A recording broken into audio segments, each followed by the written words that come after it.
So we're getting into mid-March now. So what's going on with your business? How are things going for you? Good. Yeah. I'm about 90% booked already this week. Sweet. It's Monday. That's not bad. Yeah. Good start. My employee is doing okay. He's doing good. Today was a little slow. I'll see what's happening with him tomorrow, but yeah.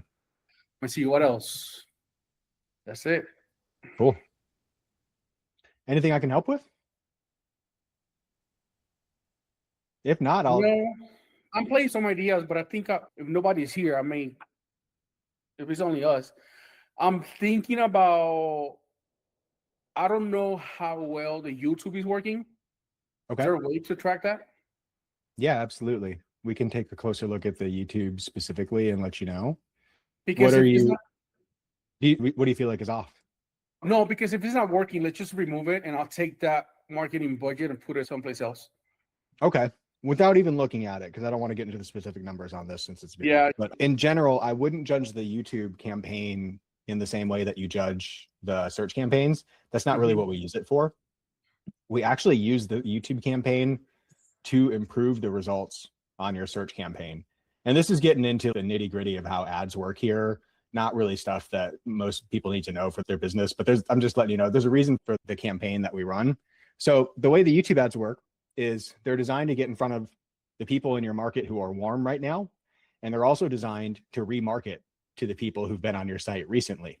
So the YouTube ads will actually show up to people who've been on your website, and they'll keep showing up to them for 30 days or 60 days.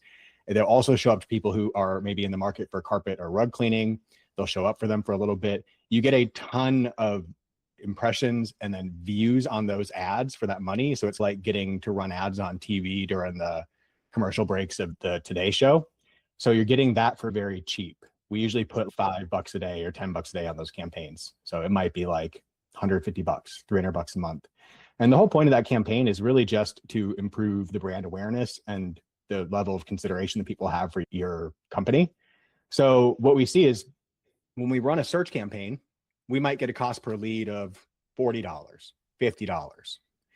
And then one of the tactics we use to get our search campaign results to improve is we'll run another campaign to help improve your brand awareness, a cheap campaign for $5 a day, $10 a day, maybe YouTube, maybe a display, maybe something else, right? We have different strategies we use. That campaign will drive down the cost per lead on your search campaign. So the results that you're getting on search are impacted by this YouTube campaign. If we turn off the YouTube campaign, it might impact the search campaign. Your cost per lead could start to go back up. People see you fewer times. They don't see your YouTube ads after they've been on your website. None of that happens. Let's think about it. I'll get you the numbers. And then I just want you to have that info as you think about it. Because yeah, those campaigns, a lot of times we run them and people go, there's no leads coming in from this campaign, so we should turn that one off. And maybe there is sometimes a reason for that. We're running very small budget, not spending a lot of money on it, but it's doing a lot of good in other ways. It's helping the overall account perform better. Okay. Yep. Cool. Yep. Nobody else on the call, just me. Yeah, no, light tonight. Working late. I don't know. Yeah, that's okay. We can do a short one tonight. I honestly need it. Last week was brutal. And then getting into this week, I've got a ton of work to get caught up on. But yeah, anything else I can help with? No, I think that's it. Spring's already busy, so I'm thinking about removing the prices out of my website. Okay, cool. I mean, let us know. Yeah, it's getting there. I'm still thinking about it and all that. Sure. Yeah, I'm good. I think I got like 3 slots left for this week. Awesome. That'd be easy to fill. Yeah, I got no problem. I started, let's see, actually it was yesterday who I filled maybe around 40% of my schedule for today. Yesterday, after between 12 p.m. and 8 o'clock at night, I was just like texting and all that. Like it just came. Yeah. So Sunday afternoon. I love that. A lot of people don't want to answer their phone on the weekend or run their ads on the weekend. And we always think that's a miss. So I love that you're doing that, Anthony. Yeah, I have to provide money. I have to provide somehow. So now that I'm an employee, I have to do it. But yeah. So, the mindset changes sometimes depending on the situation, right? Yeah, a lot of it just came yesterday. And then this morning I finished booking some. Yeah, I got 2 left. I may leave it like that because I have 2 days that I'm looking at about maybe 12 hours and I don't want to pay overtime. Oh, man. We used to run up against that too. We would run into overtime and that stuff with our guys pretty frequently in the summer. And I actually just got to where I just gave them the overtime and they were usually grateful for it. For us, it wasn't costing us that much, but you got to do the numbers in your own business and decide what makes sense. Yeah, I think right now, as if learning, I don't think I'm going to pay overtime. Yeah. Once I see him comfortable, once I see, okay, you're worth paying overtime, then I'll do it. But right now, I want to get him trained correct before I even do that. Agree. We would, and that's, again, when we paid overtime, that was usually our seasoned guys that were working a lot of hours, but doing a good job, keeping customers very happy. They were enjoying the tips and the extra hours because they knew it was a little slower in winter. So it worked out for them. Yeah. Yeah. I don't have anything else, guys. I really appreciate everything.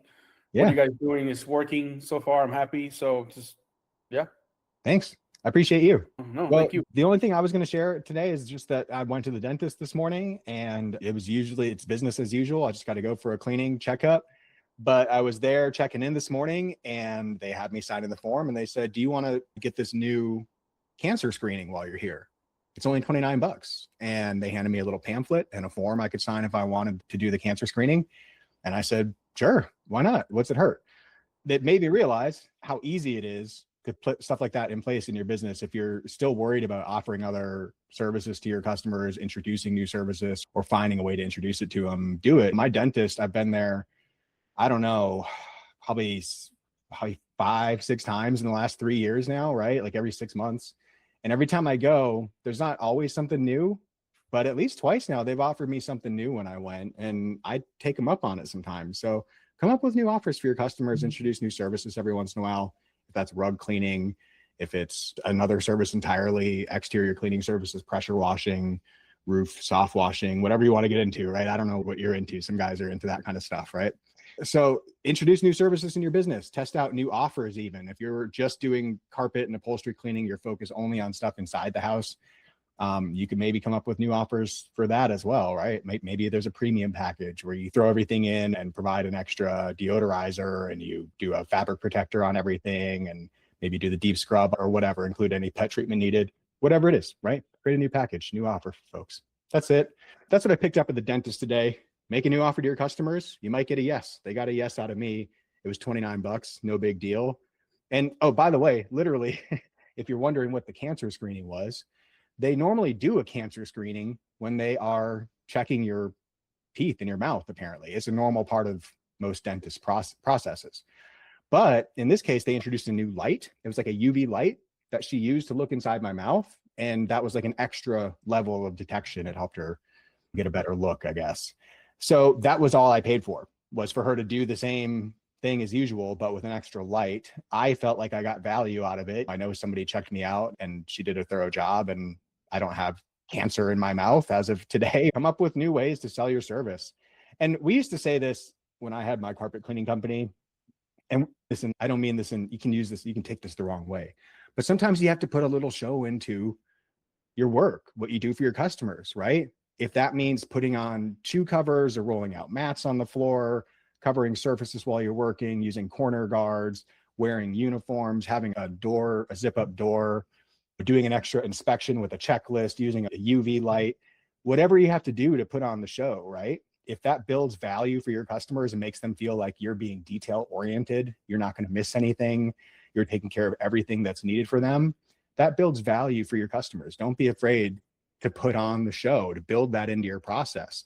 That's how you separate yourself from the chuck in a truck or whatever you want to call the guy who's going around and doing the 3 rooms for $79 and that kind of thing. Build that value, put on the show, get out the gloves, get out the flashlight, get out the moisture reader, like just check everything out for your customers, show them that you're doing that, show them what you find, and then you can upsell.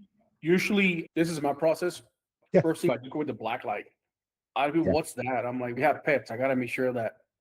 So I explain to them, hey, if I see a stain, if it's urine, as soon as I put water, it's going to resurface. For this X amount, it gives you and me a peace of mind because you're not going to call me. Like, well, yes, no, yes. So I'm like, I just leave it like that. And I just wait. I start working and then, okay, let's do it. All right. You got to build a value. Peace of mind. I don't want them calling me. And if they say no, I usually told them just a heads up. This is going to happen. Yeah. And as soon as it's dry, the smell's going to be bad, and you're going to be either mad at me because I suppose I'm not doing my job, or two, you're going to be mad at yourself for not paying that extra, whatever it is I'm charging you. Totally. And the thing is, they'll pay to save time. They don't want to have somebody come back again, unless this is just like an unemployed person who's home all day and has nothing better to do. But that's hopefully not who you're serving out there. Most people, they're like, I had to take off time, work for this. I had to be home. I had to arrange my schedule to be here right now. So they want the job done right now. They want it done properly the first time. They don't want to have somebody come back and fix it. So yeah, just show them what the issue is, tell them what the options are, how they could address it. And if they're not sure if they want to address the issue, let them know what the consequences might be if they don't address it. You don't have to be like threatening, or if you don't do this, then your life's going to be miserable, and you don't have to be an asshole about it, right? You can just be courteous and show them the solution, let them make their own decision. Most people, if they know they have pet stains, odor in their house, they're just going to say, yeah, absolutely, please just take care of it. I'd rather just you do it now. Unless it's just outrageously priced. I do know that people price their pet treatment services differently. Some people, they have a more modest fee. Some people, they really charge a lot more for pet treatment. And sometimes there's a reason for that. There's a company I used to compete with where their whole thing was pet treatment. Their whole brand was about pet treatment. They had their own chemicals that they used for pet treatment. They had this whole process. That's why you hired them. And so if you needed a regular carpet cleaning, it was one price. If you needed a pet treatment, it was like double the price. And that was normal for them. I didn't charge that much. My fees were a little more modest than that. Just to be honest with you, we were a VLM carpet cleaner. We did pet treatment and it was extra work. We probably should have charged more for it, but I didn't have the heart to double the price on people for pet treatment, because it was often like a little old lady and her dog and that kind of thing. But some folks out there, that's how they make their living. They take it seriously. They get pet odors and stains out and they charge for it, and they charge a good amount, and that's just how it is. I don't know. Do what you feel is right in your business, but let people know. Here's the biggest thing. If you're out there not doing any of this because you're unsure, if you're not sure if you should speak up about issues to your customer, if you're not sure you should offer them solutions because you feel like you'd be upselling, find a way to present it to them where you're just showing them the facts. This is what's going on with the carpet. Here's what I see. And here's what I think will happen if we clean it this way. But if we do this other treatment, I think we'll have more success. It costs a little bit more. Here's what it costs. Your decision. You let me know. I'll be over here. Let me know when you decide. That's all you got to do. You can find a way to sell it gently to just let people know. But yeah, build that value. Don't be afraid to speak up.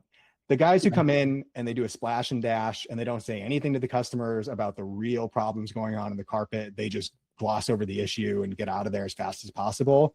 They're leaving tons of money on the table for themselves. They're also potentially leaving their customers dissatisfied because they're not getting to the real issue here. And they're going to get called back, or the customer's going to call another company and saying, this guy didn't do a good job. I need you to come in and fix it. So my thoughts on the matter. I'm glad that came up. Yeah. Colin, what's going on, man? It's good to see you. It looks like the stream's working now. Yeah, I don't know what that was. That was weird. What's up, fellas? Not much, man. And Kelly, how's it going, everybody? Good. Small group today. We're just Kelly's a fella by chit-chatting. association. What's going on with you, man? Anything we can help with? Dude, just had a baby. Life's good. I'm living the saw the dream right baby. now. This is awesome. Congrats. Thank you. It's super cool. Yeah, Thank you. Let me see. Thank you. Appreciate that. We're doing good. We're doing really well. Ramping up for the busy season. Managed to stay super busy through January and February.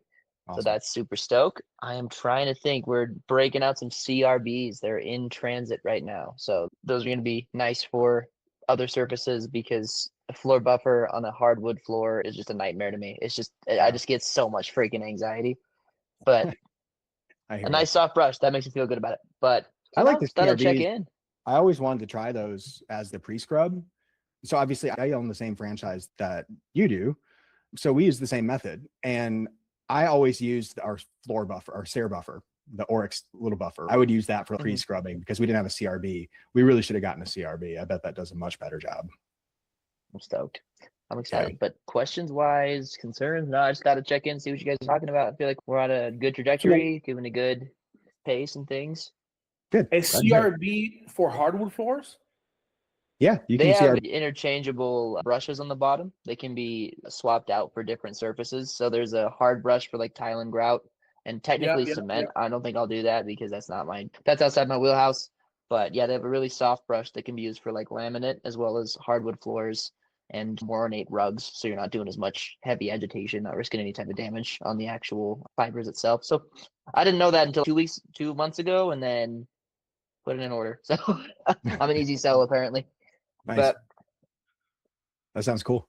Yeah, I got an orbital, so yeah. That's what we use. sweet. I still got one of those too. Don't get me Yeah. wrong. Yeah. But I should try that CRV. For sure. they're a little pricey, but they're sweet. From what I've been able to demo, I haven't been able to actually use it in site yet, and hopefully my techs don't destroy it in the first 20 minutes. So we'll see how that goes. But My So techs not always the- destroyed the Auric orbiter stair buffer. Like they would burn through those things fast. And it was really frustrating. We would talk about don't put any pressure on it. Like we would talk about specifically how to use the thing, and they would just burn out once or twice a year anyways. We ended up with like probably 5 of them, and we would just have one in the van, one in each van, and one on backup, and inevitably 1 or 2 of them would be at the shop getting repaired, waiting for motors. It was so frustrating. we had the same thing with the cart sprayers. They finally moved away to like a different type of sprayer, which has been amazing. But those cart sprayers were the death of me. Those Electrical motors would issues. go out, and yeah, they're impossible. You have to get back behind the thing. Who decided to solder this in underneath? Who approved this, man? Sorry, Anthony. We have the same franchise, so like me and Reuben are speaking our franchise words, but yeah, They so used a sprayer that's like they're like the Gen 2 sprayers, or what's the plastic blue sprayer. Anyways, it's like a portable sprayer with a little 2.5 gallon jug, and you charge it up, and then it's wireless, so you don't have to have it plugged in. You just have a little battery pack. But it had all kinds of wiring issues, and it's so hard to reach in there and try to fix the wiring. And you like always cut your hand on the jagged metal, and it was a pain to work with. Plus, the actual unit itself was all metal. The bottom of it had some rough edges. So if you took the sprayer and set it on someone's hardwood floors or something, you could scratch their floors just setting your sprayer down in someone's house. You had to be real careful with it. So with employees, you can imagine what kind of accidents you were exposing yourself to. So we had to have like chats with our employees about safety, people's floors, how much it would cost to fix it, all that stuff. We only had 1 floor incident in I think the 5.5 years we had our business before we sold it though. So we were lucky. Couple wall incidents too. those are a dime a dozen. Yeah. Yep. Too confident with the dirt napper, and all of a sudden there's a hole in somebody's I baseboard. think my worst one, I actually put a hole in the wall. Really? Maybe, yeah, I was coming down with my wand and I tripped with the hose. Luckily, it was like the last 2 steps, but it was just enough to make a big old hole in the drywall. Oh man. I told the customer, let me finish over here. I'll finish my day. I'll come back tonight. And luckily, I know how to fix all that. So I fixed it. The only thing I didn't have it was a paint. Mm-hmm. But I didn't charge. She ended up still giving me money Nice. for the carpets. It's like Yeah. I wasn't going to charge, but yeah, it was pretty gnarly. Happens. Brutal. People have accidents, man. Even not just employees. Same thing. I had an incident with actually I think it was my employee. He scraped the wall with an upholstery machine that we were using. It's like a portable upholstery extractor, and very small scrape. I think I've talked about this before. It was like a scratch this wide in the drywall and in the paint. So you could easily just spackle it, repaint it, no big deal. Yeah. But the guy was pretty upset with us for this. So we had to hire a painter, get them to come in and professionally do it because it was a custom paint color and whatever. I don't know. We took care of it. It was $475 to get that spot patched and have the entire wall painted. And he didn't want to pay our bill, so we didn't get paid for the job either. So we lost out twice. That was in my first year of business. I just ate it and moved on. He was a nice guy and an active service member, and it was our mistake. Is what it is. We just fixed it and moved on. Yeah. Yeah. So things happen. And honestly, guys, anybody out there with employees, go easy on them when things happen, because it's just that's life. It happens to all of us. We used to joke, we had a garage that we rented with 2 spaces to park vans. but it was 2 separate single doors. So not a very wide door to pull into, but very tall. It was like a 9-foot door. Man, the guys trying to pull into that space in the alley to get into the garage, every employee I ever had drive my vans scraped the van into the side of the garage. Every single one. Like, it was just like earning their stripes, right? Like everyone did it at some point. We had incidents like that, and I couldn't hold it against them unless it was really egregious. I did have one guy who showed up to work. I don't know if he was on the wrong meds, what happened. He pulled the van off the driveway and fell off the edge of the driveway into a drainage ditch. And by the time they got it out, he backed up and did the exact same thing again, trying to get out of the driveway again. And then my other crew member called me and was like, I don't know what's wrong with this guy, but you can't let him drive. So stuff like that happens. Sometimes you do have to take action. But if you have multiple employees and multiple trucks, you'll just run into stuff like this. Yeah. All right. Okay, Reuben, I actually do have a question for you if we still have time. Yeah. Because I rewatched through the clips from maybe a month and a half ago. Like I said, newborn duty. I've been here doing nothing but scroll on my phone and getting spit up on. But I've been watching those videos recently about the case study that you did, the guy who like really optimized and like really doubled down on his Google Ads campaign, not from just a budget perspective, from like an actual like intricate adjusting the campaign itself. What are your like general suggestions? I'm still running the relatively basic plan. We're planning on ramping that up here in April, May, probably.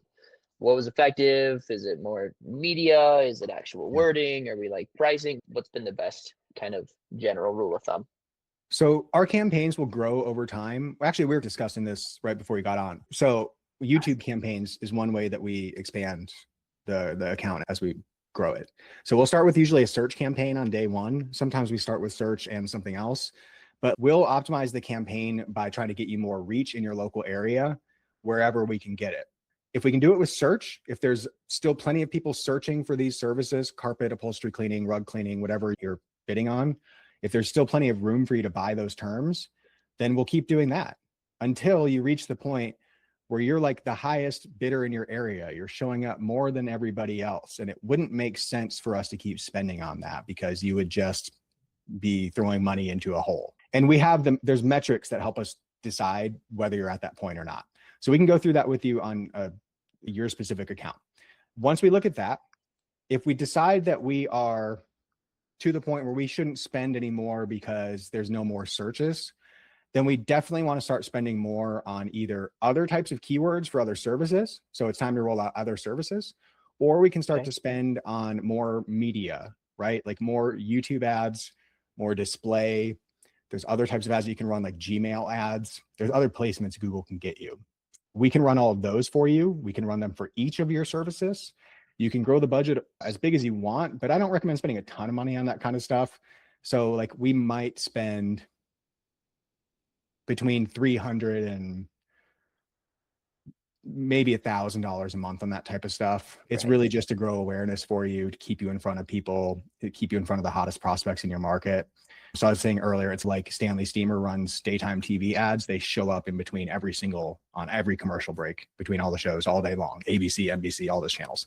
So that's a strategy. They want to show up in your life over and over, especially those people who are like new moms, new house, got the pets. They see Stanley Steamer all day.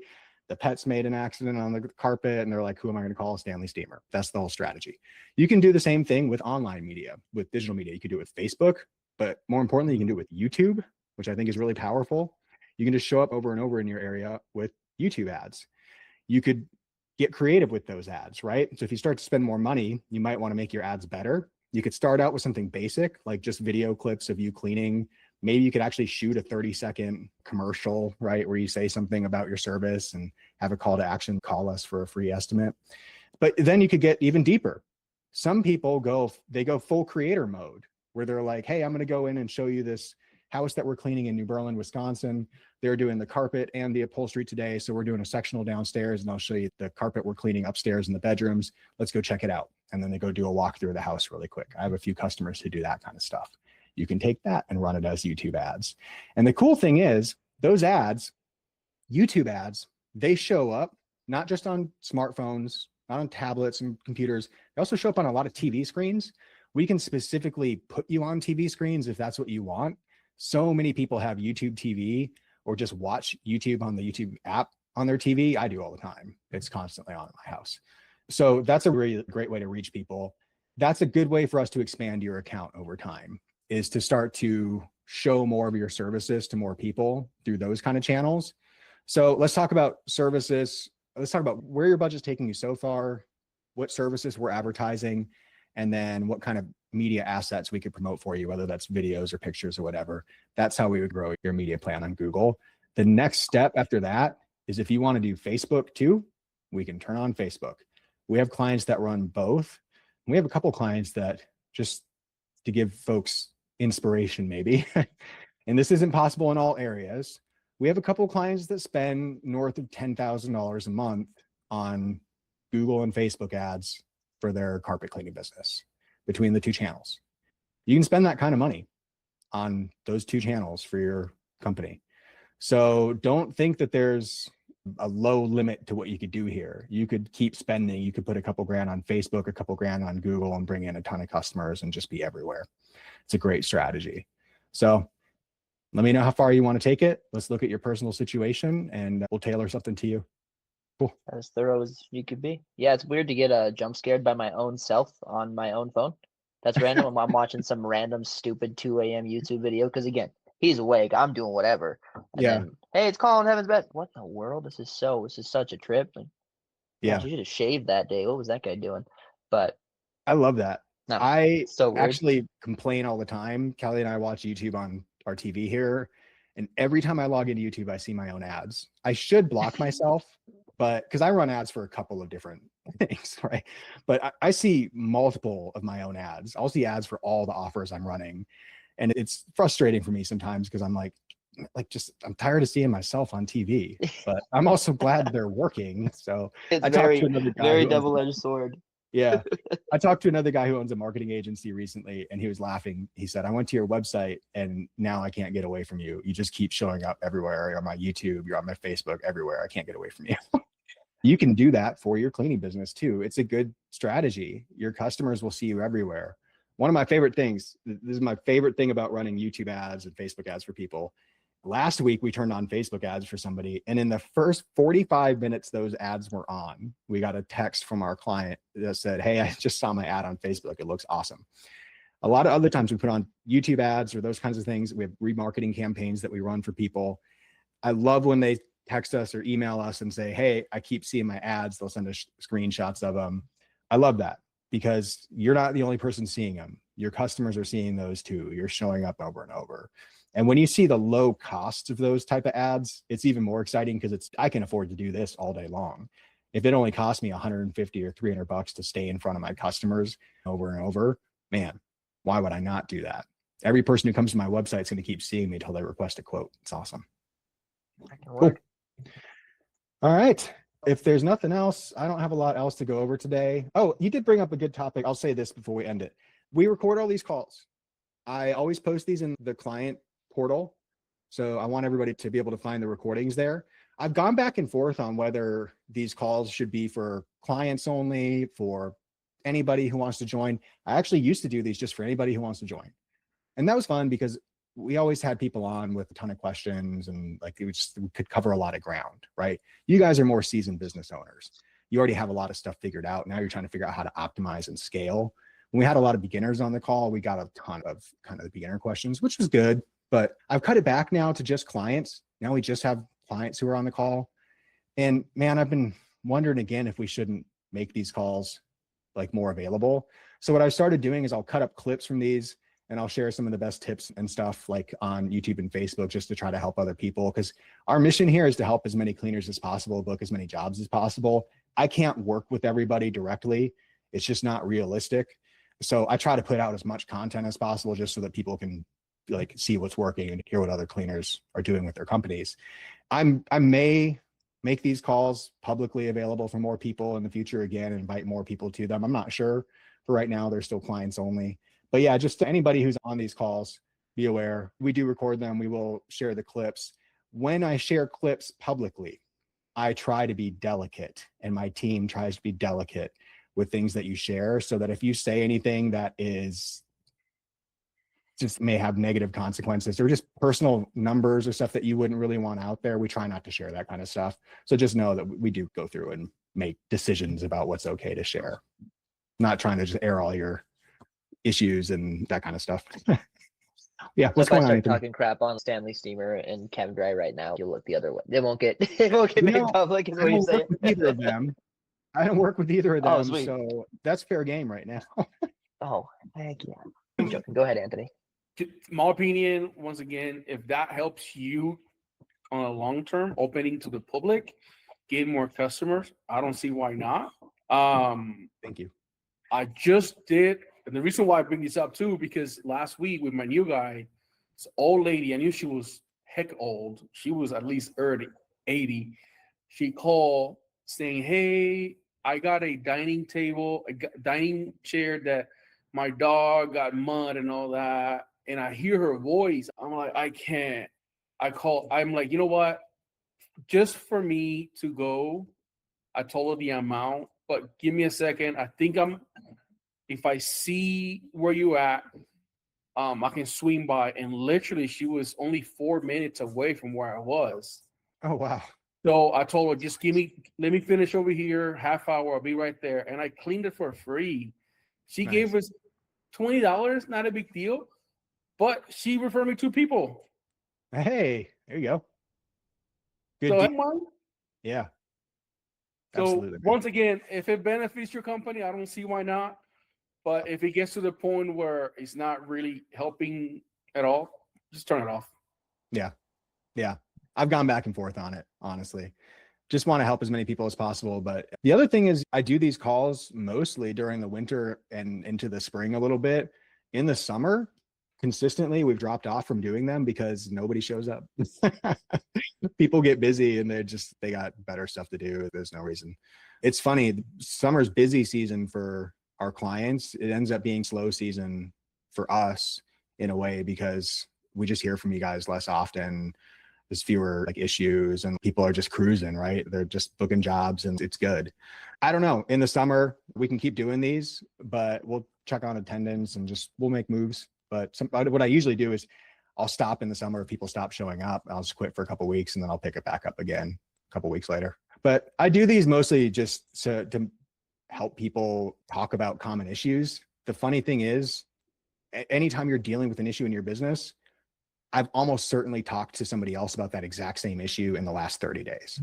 A lot of you guys have like very similar things that you're trying to solve in your business. And if we all just put our heads together and share what's working, it's super, super easy to, and sometimes me saying it, people don't, it just doesn't pick up for them for some reason. And then they hear it from someone else. They hear from Anthony, they hear it from Colin, and they go, oh, okay, I get it. So I love that we get on these calls and just like jam back and forth. So anyways, that's why I like doing these. But yeah, we'll keep going for the next few weeks and then we'll figure out what's going on in summer once people get busy. But appreciate you guys being here today. That's all I got. We can end it there. All right. Talk to you later. Thanks. Bye, guys.